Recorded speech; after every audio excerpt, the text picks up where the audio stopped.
KBP, Philippine Standard Time, hali sa Pag-asa, alas 5:01 nin hapon.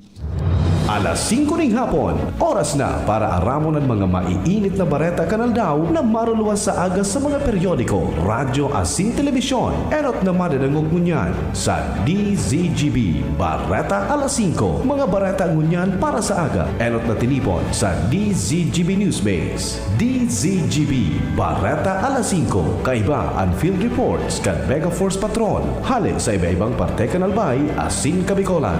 Ngunyan, uya ang sa idong tagapagbareta.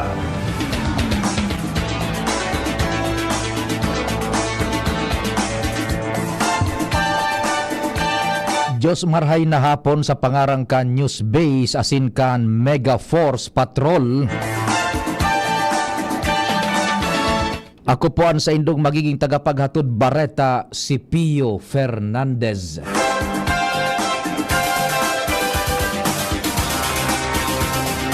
Inotuntan detalyes kan mga bareta sa lado lokal.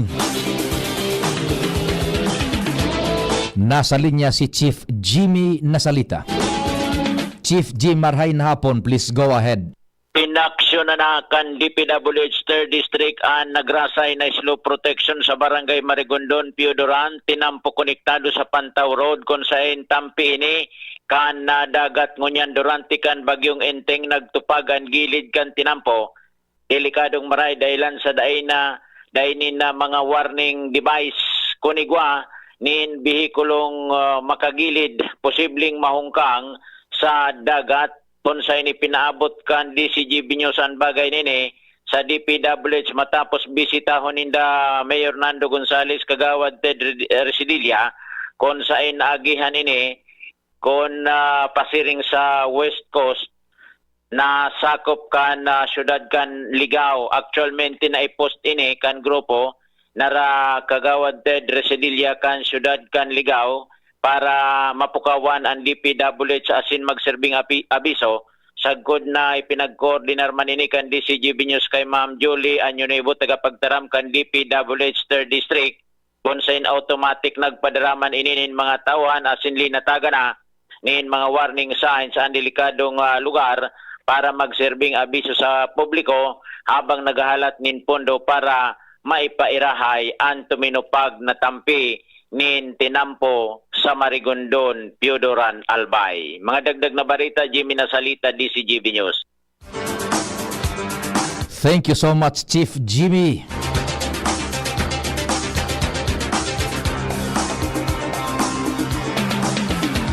Ngunyan sa detalyes kan mga bareta sa lado nasyonal, warang magiging special treatment kay Kingdom of Jesus Christ Pastor Apollo Kibuloy. Ini ang siniguro ni Presidente Ferdinand Marcos Jr. matapos na madakop kan mga otoridad kaso hapon.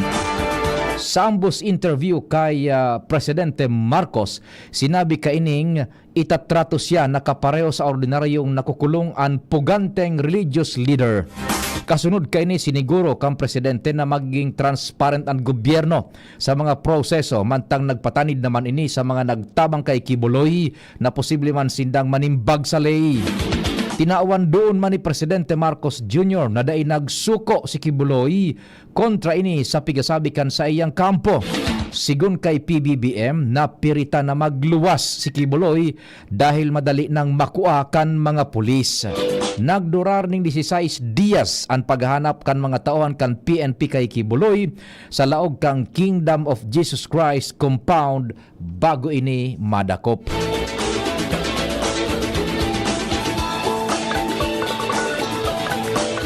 Sa katakod pang bareta, kaipuhan na mo ng ampangon ni Pastor Apollo Kibuloy ang mga kaso kaini sa Pilipinas bago ipadara sa Estados Unidos de America. Ini ang sinabi ni Presidente Ferdinand Marcos Jr. matapos madakop ang puganteng pastor kasuhapon.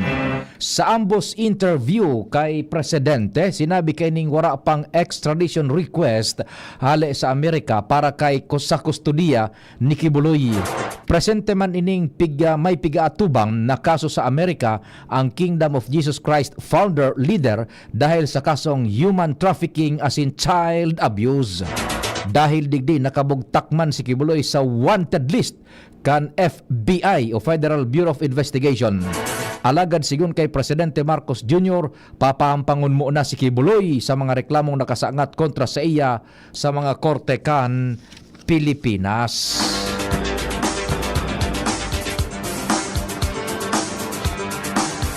Sa may relasyon pang bareta, siniguro kan Department of Justice na maagi sa tamang proseso ang mga kasong kinakahampang ni Pastor Apollo Kibuloy. Sinabi ni DOJ Secretary Jesus Crispin Remulla na ang pagkakaarestar kay Kibuloy sarong patunay sa professionalism as in commitment kan mga puwersas kan gobyerno para maipautob nin tamaan sa indang trabaho. Puun pa ka ito naging makusog na nakabantayan mga kapulisan sa iba-ibang ahensya asin iba pang ahensya di gobyerno. Inako kaini na ang pag-arestar sarong dakulang agyat dahil sa pagiging ma-influensya asin may poder si Kibuloy alagad day nagpatanyog an mga otoridad. Magigirumduman nakaatubang sa kasong child sexual abuse asin human trafficking si Kibuloy. Enot nang nagsuko si Kibuloy asin abat pang pag-iriba kaini kasahapon matapos ang 24 oras na ultimatum kan Philippine National Police.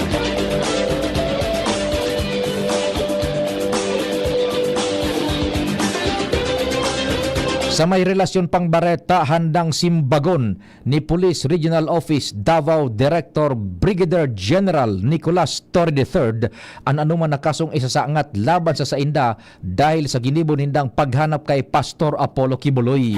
Sinabi kan opisyal na bako problema ang anuman na kaso na isaangat sa inda dahil aram nindang pigigibo sa nanindaan sa indang trabaho. Pinahimutikan man kaini na magkaiwal sinda ni abogado Israelito Torion ang abogado ni Kibuloy. Magigirumduman na sinabi ni Torion na masaangat sindanin kaso laban sa kapulisan dahil sa illegal na pagkalot sa compound kang Kingdom of Jesus Christ sa Davao.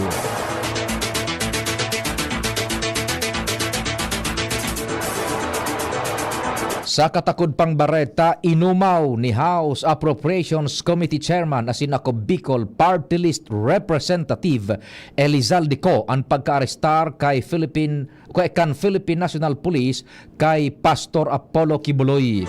Para kay Congressman Co, kahanga-hanga ang paggamit kan PNP kan ground penetrating radar na nagbulgar sa underground facilities kan Kingdom of Jesus Christ sa Davao. Apwera kay ni siniguro ni Ko na matatawan ng supesyenteng pundo ang PNP para itagama sa pagbakal nin mas dakol na tactical field equipments.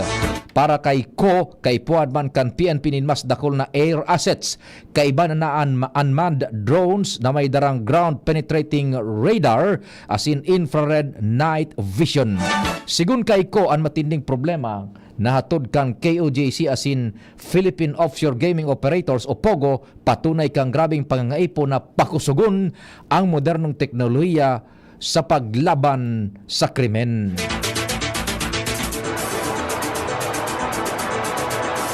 Mientras tanto, inapod ni abogado Ferdinand Topacio saro sa mga counsels ni Apollo Kibuloy na epal ang ginibong pag-anunsyo ni Interior and Local Government Secretary Benhur Abalos na nadakop ang pastor.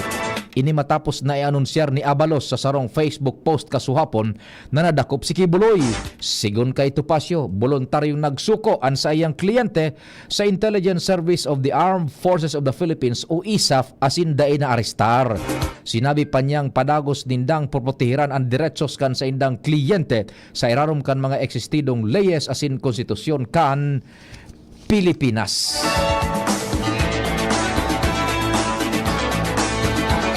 Sa iba pang bareta, ipinagreklamo ni dismissed Bambam Mayor Alice Guo ang tap water sa sayang selda sa Philippine National Police Custodial Facility.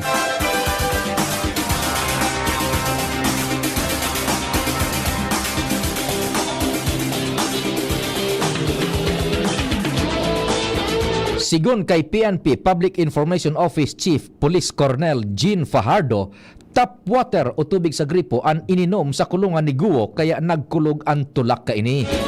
Kaya kasuhapon tinugutan kan PNP ang mga abogado ni Guo na magdara ning local mineral water para mainom ni Guo. Kasubagong alas 8:35 nin aga kan magpasiring ang convoy ni Guo sa Senado para sa pagdadangog. Bago maghali pasiring sa Senado, nasa maray na kondisyon si Guo asin sulumenteng tubigan sa iyang pig-inom asin day nagpamahaw bago ang hearing sa Senado.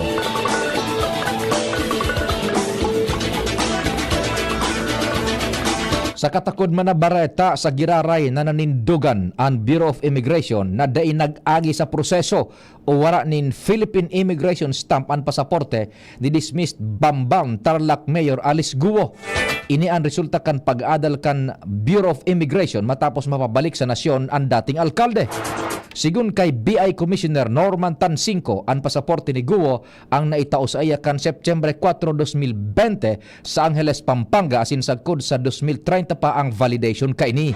Alagad base sa pagre-review kan Bureau of Immigration, magkapareho sinda kan pigasabing tugang ni Guo na si Sheila na may mga stamp kan sa indang biyahe sa ibang nasyon. Paliwanag ni Tansinco, nagluluwas man sa resulta kan investigasyon na illegal na naghali sa nasyon ang mga ini. Mientras tanto, inakseptar na po ni Presidente Ferdinand Marcos Jr. o kaya sinipa na sa pwesto ining si Tansinco.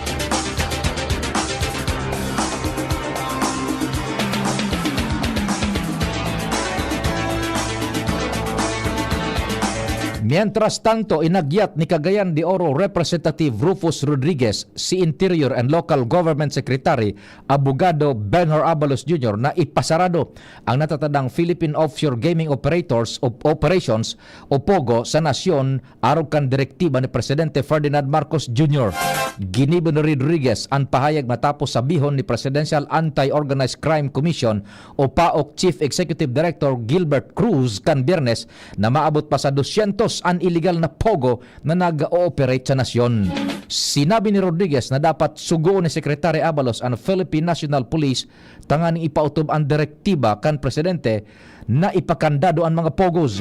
Siring man dapat nasugo ni Justice Secretary Crispin Rimulya ang National Bureau of Investigation na magtabang sa esfuerzos na ipasarado ang kabus na pogo sa nasyon. Sigun kay Rodriguez, dapat na magkoordinar ang PNPS and NBI sa Department of Information, Communications and Technology asin mga telecommunications company tanganing mahanap ang lokasyon kan mga pogo.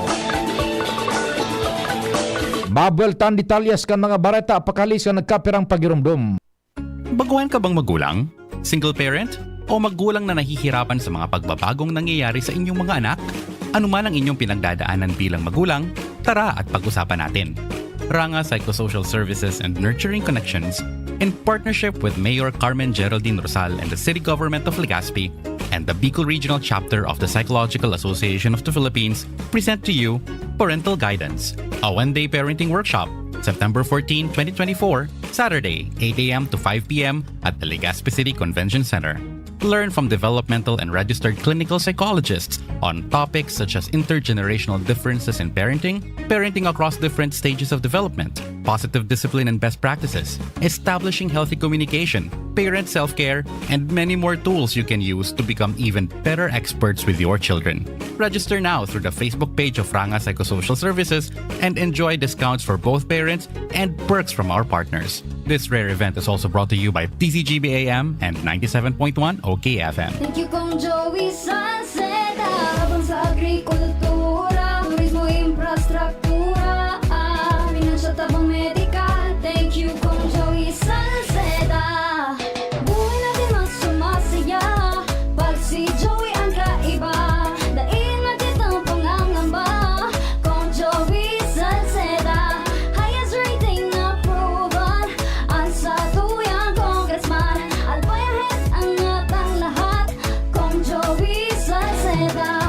Albay ahead ang at lahat, oh. Albay ahead ang at lahat, oh. Kong Joey Salceda. Camille Prats Yambaw po. Yan sila Nala at Nolan. Nagkakatuwaan. Mommy, wala na ko ubo. Good! And what did Mommy give you? Plemex for kids. Para sa ubo ng mga anak ko, Plemex for Kids. Gawa sa natural na halamang lagundi. Tinutunaw at pinalalabas ang plema. Ginhawa sa aming pamilya. Plemex for Kids. Ang batang lagundi, Plemex. Vitex Segundo L is the generic name of Plemix for kids. If symptoms persist, consult your doctor. Mommies, agapan agad ang ubo at plemang nakabara. Pambatang lagundi, Plemex!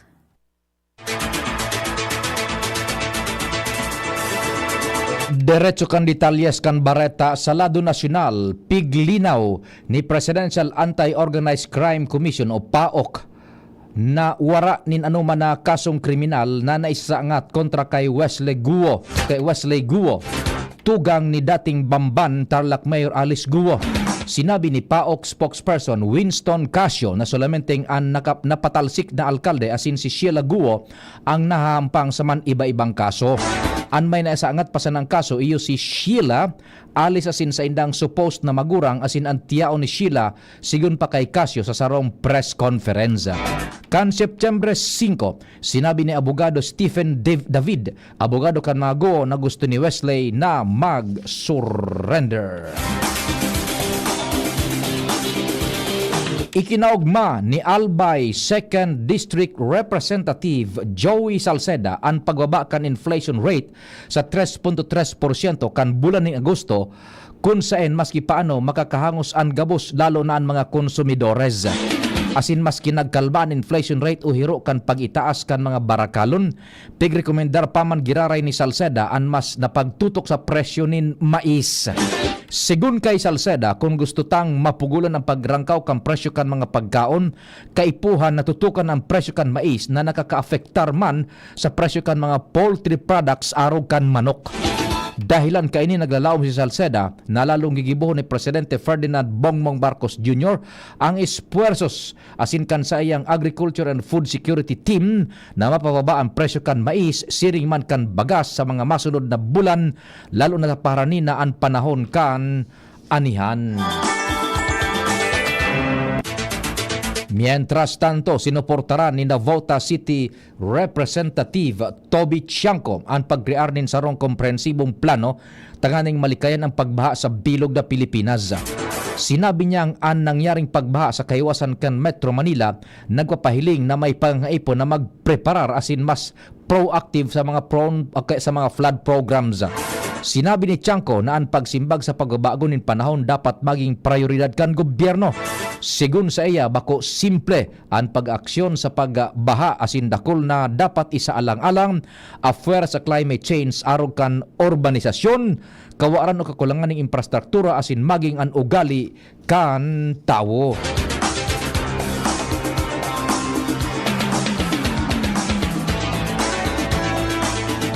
Suportado kan Kamara de Representantes ang pagsumitir ng reklamo laban sa mga negosyantes na nagsabwatan tanganing maglangkaw ang presyo kan sibuyas poon kan taon 2019 sagkod taon 2023.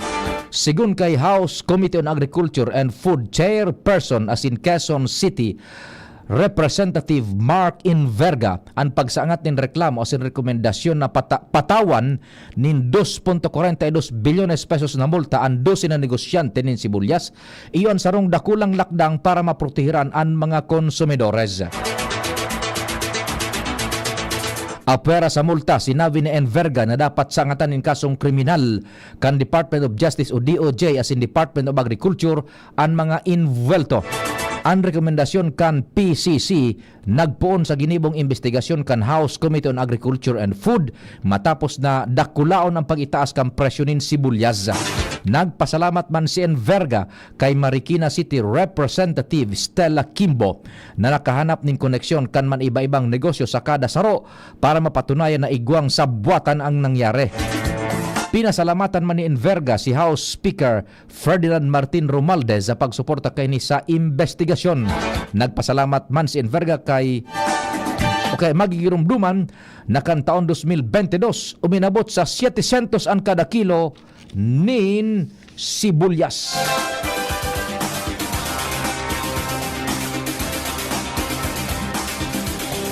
Ultimong bareta sa lado nasyonal, siniguro ni Speaker Ferdinand Martin Romualdez ang sobra sa 100% paglangkaw sa daily subsistence allowance kan mga ini puon sa masunod na taon hali sa presenteng 150 pesos ini sagkod sa 300 pesos.